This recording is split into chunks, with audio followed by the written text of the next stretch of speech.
നടൻ കൃഷ്ണകുമാറും മകൾ ദിയ കൃഷ്ണയും ബലം പ്രയോഗിച്ച് തട്ടിക്കൊണ്ടുപോയി എന്ന് ദിയയുടെ സ്ഥാപനത്തിലെ ജീവനക്കാർ നൽകിയ പരാതി ശരിയല്ല എന്ന് കാണിക്കുന്ന CCTV ദൃശ്യങ്ങൾ പുറത്ത്. ജീവനക്കാരികളെ ബലം പ്രയോഗിച്ച് കാറിൽ കയറ്റുന്ന ദൃശ്യങ്ങൾ ഇല്ല. ഒരു ജീവനക്കാരി സ്വന്തം സ്കൂട്ടറിലാണ് കാറിന് പിന്നാലെ പോയത്. അതിനിടെ കൃഷ്ണകുമാറും ദിയയും മുൻകൂർ ജാമ്യത്തിനായി കോടതിയെ സമീപിച്ചു. ഇതൊക്കെയാണ് ഇപ്പോൾ ലേറ്റസ്റ്റ് ആയിട്ടുള്ള ന്യൂസും കാര്യങ്ങളൊക്കെ വന്നുകൊണ്ടിരിക്കുന്നത്. എന്തൊക്കെ ബഹളങ്ങളായിരുന്നു. ദിയെ ഞങ്ങളെ ഭീഷണിപ്പെടുത്തി, അങ്ങോട്ട് കൊണ്ടുപോയി ഭീഷണിപ്പെടുത്തി, വേണ്ടാത്തത് പറഞ്ഞു, ചീത്ത പറഞ്ഞു, ഞങ്ങളെ ഉറങ്ങാൻ സമ്മതിച്ചില്ല, അത് ഇതെന്നൊക്കെ പറഞ്ഞ മീഡിയാസിൻ്റെ ഫ്രണ്ടിൽ നിന്നിട്ട് എന്തൊക്കെയായിരുന്നു ആ 3 പറഞ്ഞിട്ടുണ്ടായിരുന്നത്. പ്രത്യേകിച്ച് ആ നടുക്കിരിക്കുന്ന ഒരു സംഭവം, ആ സ്പെക്സ് ഇട്ടിട്ട് നടുക്ക് നിന്നിട്ടുണ്ടായിരുന്ന ഒരു ഐറ്റം ഉണ്ടായിരുന്നില്ലേ, അവൾ എന്തൊക്കെ ഷോ ഓഫ് ആയിരുന്നു കാണിച്ചിട്ടുണ്ടായിരുന്നേ. ഇപ്പോൾ എന്തൊക്കെയായിരുന്നു. ഇപ്പോൾ ഫോട്ടേജ് വന്നപ്പോൾ എന്തായി, CCTV ഫോട്ടേജും കാര്യങ്ങളൊക്കെ വന്നപ്പോൾ എന്തായി, 3 കാണാനില്ല. അതാണ് ഏറ്റവും വലിയ ട്വിസ്റ്റ് എന്ന് പറയുന്നത്. ഇത്രയൊക്കെ മീഡിയാസിൻ്റെ ഫ്രണ്ടിൽ നിന്ന് ഷോ ഓഫ് ഇറക്കിയിട്ട് കുറേ ഡ്രാമ കളിച്ചിട്ട് ഇപ്പോൾ പോലീസ് കേസിനായിട്ട് അല്ലെങ്കിൽ അവരെ എൻക്വയറിക്ക് വേണ്ടി വിളിച്ച സമയത്ത് അവരെ കാണാനില്ല. ഒരു ചാനലിലും അവർ ഇൻ്റർവ്യൂസും കാര്യങ്ങളും കൊടുക്കുന്നില്ല. എന്താണ്, എല്ലാ തെളിവുകളും എല്ലാ എവിഡൻസും കാര്യങ്ങളും ദിയ അവിടെ മീഡിയക്കാർക്ക് കൊടുത്തു, അല്ലെങ്കിൽ നമ്മളെല്ലാവരും കണ്ടു കഴിഞ്ഞു. ഇനി അവർക്ക് അവിടെ പിടിച്ചു നിൽക്കാനായിട്ട് ഒന്നുമില്ല. അങ്ങനെ ആയ സമയത്ത് ഈ 3 കൂടെ മുങ്ങിയിരിക്കുകയാണ്. അതാണ് ഇവിടെ നടന്നുകൊണ്ടിരിക്കുന്നത്. 3 പേരെ ഇപ്പോൾ കാണാനില്ല. പോലീസ് അവരുടെ വീട്ടിൽ വന്നിട്ട് ഇങ്ങനെ വെയിറ്റ് ചെയ്തുകൊണ്ടിരിക്കുകയാണ്, എപ്പോൾ എവിടെ എന്തേന്നൊക്കെ പറഞ്ഞിട്ട്. പക്ഷേ 3 പേരുടെ പൊടി പോലും കാണാനില്ല. മഷീട്ട് നോക്കിയാൽ പോലും അവരെ കാണുമെന്ന് തോന്നുന്നില്ല. അപ്പോൾ നമുക്ക് എന്തായാലും CCTV ദൃശ്യങ്ങൾ നമുക്കൊന്ന് കാണാം.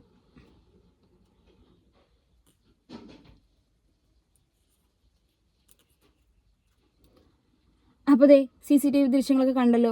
എവിടെ മീഡിയാസിൻ്റെ ഫ്രണ്ടിൽ വന്നിട്ട് ദിയ കൃഷ്ണനെയും കൃഷ്ണകുമാറിനെയൊക്കെ ഇങ്ങനെ കുറേ ആക്ഷേപിച്ച് അധിക്ഷേപിച്ച് പറഞ്ഞ ആൾക്കാരൊക്കെ എവിടെയാണ്? കാണാനില്ലല്ലോ. അവർ അഡ്രസ്സ് പോലും ഇപ്പോൾ കാണാനില്ലല്ലോ.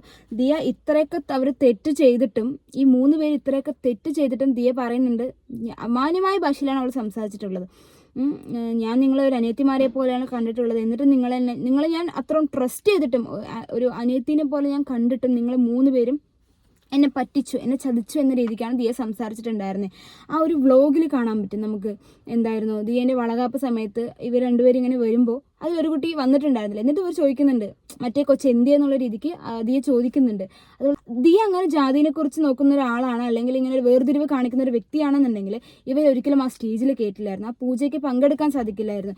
എന്തിനധികം ഇവരെ ആ ഷോപ്പിൽ തന്നെ കേട്ടില്ലായിരുന്നു. പിന്നെ അതുപോലെ തന്നെ അവിടെ ഇരുത്തി ഫുഡ് കഴിപ്പിക്കില്ലായിരുന്നു. ഇതെല്ലാം കാണിച്ച് ആ വീഡിയോ നമുക്ക് വ്യക്തമായിട്ട് കാണാൻ പറ്റും ദിയ എന്തുമാത്രം ഹാപ്പിയാണ്. ഇവള് ദിയേൻ്റെ ഒരു ഫ്രണ്ടോ അല്ലെങ്കിൽ റിലേറ്റീവോ ക്ലാസ്മേറ്റോ ഒന്നുമല്ല, അവിടെ സ്ഥാപനത്തിൽ വർക്ക് ചെയ്യുന്ന 2 വർക്കേഴ്സാണ്. അപ്പോൾ ഇവരെക്കുറിച്ച് അന്വേഷിക്കേണ്ട കാര്യമേ ദിയക്കില്ല. എങ്കിൽ പോലും ആ തിരക്കിനിടയിൽ ആ കുട്ടി ചോദിച്ചിട്ടുണ്ടായിരുന്നു, മറ്റേ ചെന്തി എന്നുള്ള രീതിക്ക് ദിയ ചോദിച്ചിട്ടുണ്ടായിരുന്നു, ആ കുട്ടി എവിടെയെന്നുകൊണ്ട് ചോദിച്ചിട്ടുണ്ടായിരുന്നു. അപ്പോൾ ഇത്രയൊക്കെ കാണിച്ചിട്ട് ദിയയോട് കാണിച്ച ആ നന്ദികേടുണ്ടല്ലോ. ഇവർ ഇന്റർവ്യൂവിൽ പറഞ്ഞൊരു കാര്യമുണ്ട്, ദിയക്ക് എപ്പോഴും ദിയ ഒരു മുതലാളി, നമ്മൾ എന്ന് വെച്ചാൽ പണ്ടത്തെ ജന്മിമാരുടെ ഒരു മെന്റാലിറ്റി ആണ് ദിയക്ക്. നമ്മൾ ജാതി വ്യത്യാസം ദിയക്ക് ഉണ്ട്. ആഹാരം കഴിക്കുന്ന പോലെ ദിയക്ക് പ്രശ്നമാണ് അതൊക്കെ. ഞങ്ങൾ ഓഫീസിലെ ആഹാരം കഴിക്കാൻ വേണ്ടി കുറച്ച് സ്ഥലമേ ഞങ്ങൾ ഒരു മണി ചോറോ വല്ലതും താഴെ വീണോ ഞങ്ങൾ പണ്ടത്തെ ജന്മിമാരുടെ ആ ഒരു ഇതാണ്. ലൈക്ക് ഇവരെ ദിയ ഒരു മുതലാളി, ഇവരൊക്കെ ഒരു തൊഴിലാളി എന്ന രീതിക്ക് എന്നുള്ളതൊക്കെയാണ് പറഞ്ഞുകൊണ്ടിരിക്കുന്നത്. പിന്നെ ദിയാണ് ആ കടേൻ്റെ ഓണർ, ഇവരാണോ കടേൻ്റെ മുതലാളി? എന്നാൽ പിന്നെ ദിയേനെ കൊണ്ട് നമ്മളത് പണിയെടുപ്പിക്കാം, എന്നിട്ട് ഇവർ മുതലാളി പോലെ ഇരുന്നോട്ടെ. എന്തൊക്കെ മണ്ടത്തരങ്ങളാണ് പറഞ്ഞുകൊണ്ടിരിക്കുന്നത്. ഏതോ ഒരുത്തൻ പറഞ്ഞു കൊടുത്തിട്ട് അതുപോലെ പറയുന്നുണ്ട്. അവരുടെ ടീഷർട്ടിൽ തന്നെ എഴുതിയിട്ടുണ്ട്, stop making drama, you are not a Shakespeare എന്ന്. കറക്റ്റ് തന്നെയാണ്. ഇത് ചിരിക്കാന്നല്ലാണ്ട് ഇതിൽ കൂടുതലായിട്ട് ഒന്നും തന്നെ പറയാനില്ല. അതാണ് സത്യം. ഇവർ അത്രയും കഷ്ടപ്പെട്ട് നിൽക്കുകയാണെന്നുണ്ടെങ്കിൽ എന്തുകൊണ്ട് ഇവർ ക്വിറ്റ് ചെയ്ത് പോയില്ല? എന്തുകൊണ്ട് അവിടെ നിന്ന് റിസൈൻ ഇട്ടിട്ട് പോയില്ല? അവിടെ നിൽക്കാൻ പറ്റില്ല എന്ന് പറഞ്ഞിട്ട് പോയില്ല?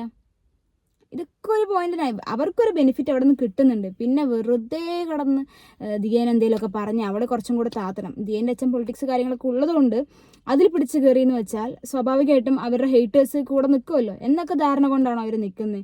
ഇതിപ്പോൾ കുറേ ഫോട്ടേജ് കാര്യങ്ങൾ അല്ലെങ്കിൽ ഇപ്പോൾ കുറേ തെളിവുകളോ റെക്കോർഡിങ്സ് കാര്യങ്ങളൊന്നും ഇല്ല എന്നാണെങ്കിൽ എന്തായിരിക്കും ഇവിടെ നടക്കാൻ പോകുന്നത്? ഇപ്പോൾ ദിയ നടത്തിയ ഒരു സ്ഥാപനമായതുകൊണ്ട് ഇപ്പോൾ പെൺപിള്ളാരാണ് അവിടെ കൈകാര്യം ചെയ്തുകൊണ്ടിരിക്കുന്നത്.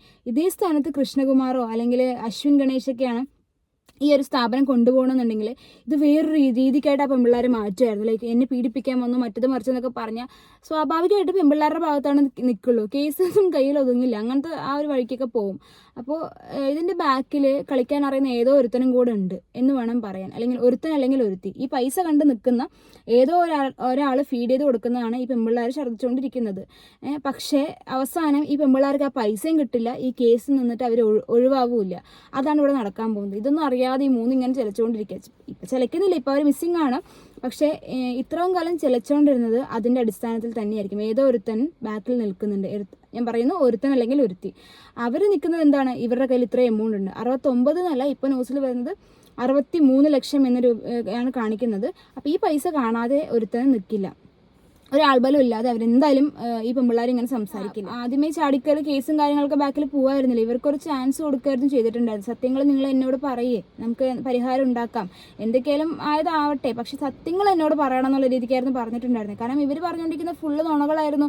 അറിയില്ല, അതാണ് ചേച്ചി, ഇതാണ് ചേച്ചി എന്നൊക്കെ പറഞ്ഞാൽ ഓരോരോ മുട്ടുന്യായങ്ങളൊക്കെ ആയിരുന്നു പറഞ്ഞിട്ടുണ്ടായിരുന്നത്. അപ്പോൾ ദിയാകൃഷ്ണൻ ഇവരോട് പറയുന്നുണ്ട്, സത്യങ്ങൾ എന്നോട് പറയുന്നു പറഞ്ഞിട്ട് ഒരു ചാൻസ് വരെ അവർ കൊടുത്തു. അങ്ങനെ അവർ കൊടുക്കേണ്ട യാതൊരു ആവശ്യമില്ല, ഇവർ കൺസിഡർ ചെയ്യേണ്ട യാതൊരു ആവശ്യം ഉണ്ടായിരുന്നില്ല. എങ്കിൽ പോലും അവളൊരു നല്ലൊരു വ്യക്തിയായതുകൊണ്ട്, ദിയാകൃഷ്ണൻ ഒരു നല്ലൊരു വ്യക്തിയായതുകൊണ്ട് അവർക്കൊരു ചാൻസ് വരെ കൊടുത്തു. എന്നിട്ടും ഇവളുമാർ സത്യം പറഞ്ഞില്ല എന്നല്ല, ദിയക്കിട്ട് പണി തരാനും നോക്കി. പക്ഷേ സംഭവിച്ചത് മൊത്തം ട്വിസ്റ്റായിരുന്നു. അതായത് ഒരു കമൻറ്റ് വന്നിട്ടുണ്ടായിരുന്നു, പറഞ്ഞു തീർക്കുക എന്ന് പറഞ്ഞിട്ട് മാധ്യമങ്ങളോട് മുന്നിൽ 6 അടി വലിയ കേസാക്കി, അഥവാ ചെറിയ വട കൊടുത്ത് വലിയ വട വാങ്ങി. സത്യം തന്നെയാണ്, ഇവർ തന്നെ ഇവർക്കിട്ടുള്ള കുഴി കുഴിച്ചു എന്ന് പറയില്ലേ. ആ ഒരു റെക്കോർഡിംഗ് ക്ലിപ്സ് തന്നെ നമുക്ക് കാണാൻ പറ്റും. ഇവർ ചെയ്യുന്നതും ദിയാകൃഷ്ണൻ സംസാരിക്കുന്നതും ആരുടെ ഭാഗത്താണ് ശരി തെറ്റെന്നുള്ളതൊക്കെ അവർ തന്നെ എറിഞ്ഞു തന്നിട്ടുണ്ട്. നമുക്ക് നമ്മുടെ ഫ്രണ്ടിലേക്ക് അവർ തന്നെ എറിഞ്ഞു തന്നിട്ടുണ്ട്. അവരാണ് കുറ്റക്കാരെന്നുള്ളത് അവർ തന്നെ എറിഞ്ഞു തന്നിരിക്കുകയാണ്. ഇപ്പോൾ ഇവിടെ ആരാണ് തെറ്റ് ആരാണ് ശരി എന്നൊക്കെ നമുക്കിപ്പോൾ തെളിഞ്ഞു കഴിഞ്ഞു. അപ്പോൾ പിന്നെ പൊതുവെ മലയാളികളുടെ ഒരു ശീലമാണ്, ഭയങ്കരമായിട്ട് വിമർശിക്കും, ഭയങ്കരമായിട്ട് കളിയാക്കും, എല്ലാ കാര്യങ്ങളും ചെയ്യുമെങ്കിലും ആരുടെ ഭാഗത്താണോ ശരി അവരുടെ ഭാഗത്ത് മാത്രമേ നിൽക്കാറുള്ളൂ. അപ്പോൾ മലയാളിക്കാരെ മൊത്തം നമ്മുടെ കൃഷ്ണകുമാർ അല്ലെങ്കിൽ ദിയാകൃഷ്ണൻ്റെ ഒപ്പം തന്നെയാണ്. അതിനൊക്കെ താങ്ക്സ് പറഞ്ഞിട്ടും ദിയാകൃഷ്ണ അഹാനയൊക്കെ പോസ്റ്റും കാര്യങ്ങളൊക്കെ ഇട്ടിട്ടുണ്ടായിരുന്നു. ഇത്രയും വേസ്റ്റ് സിറ്റുവേഷനിലും എല്ലാവരും കൂടെ ഉണ്ടായിരുന്നു എന്നൊക്കെ പറഞ്ഞിട്ട്. പിന്നെ അതുപോലെ തന്നെ എടുത്തു പറയേണ്ട ഒരു കാര്യമാണ് അഹാനേൻ്റെ സപ്പോർട്ട് എന്ന് പറയുന്നത്. അവിടെ ഇത്രയും ഒരാണെന്ന് പറഞ്ഞാൽ അവിടെ ആരുമില്ല, ആൺമക്കൾ ആരും ഇല്ലെങ്കിൽ പോലും അവിടെ ഒരു മൂത്ത സഹോദരി എന്ന നിലയ്ക്ക് അഹാന വിജയിച്ചു കഴിഞ്ഞു എന്ന് വേണമെങ്കിൽ പറയാം. അത്രയും സപ്പോർട്ടായിരുന്നു ദിയയ്ക്ക് ഉണ്ടായിരുന്നത്. അച്ഛനായാലും ബാക്കിയുള്ള സിസ്റ്റേഴ്സ് ആയാലും എല്ലാവരെക്കാട്ടും ഒരുപടിക്ക് മുൻപിൽ തന്നെയാണ് അഹാന. അവരോട് ചോദിക്കുന്ന ഓരോ ചോദ്യങ്ങൾക്കും അവരവിടെ പെട്ടുപോവാണ്, അവർക്കൊന്നും തിരിച്ച് പറയാനില്ല. നമുക്ക് ആ വീഡിയോ കണ്ടാൽ തന്നെ മനസ്സിലാവും.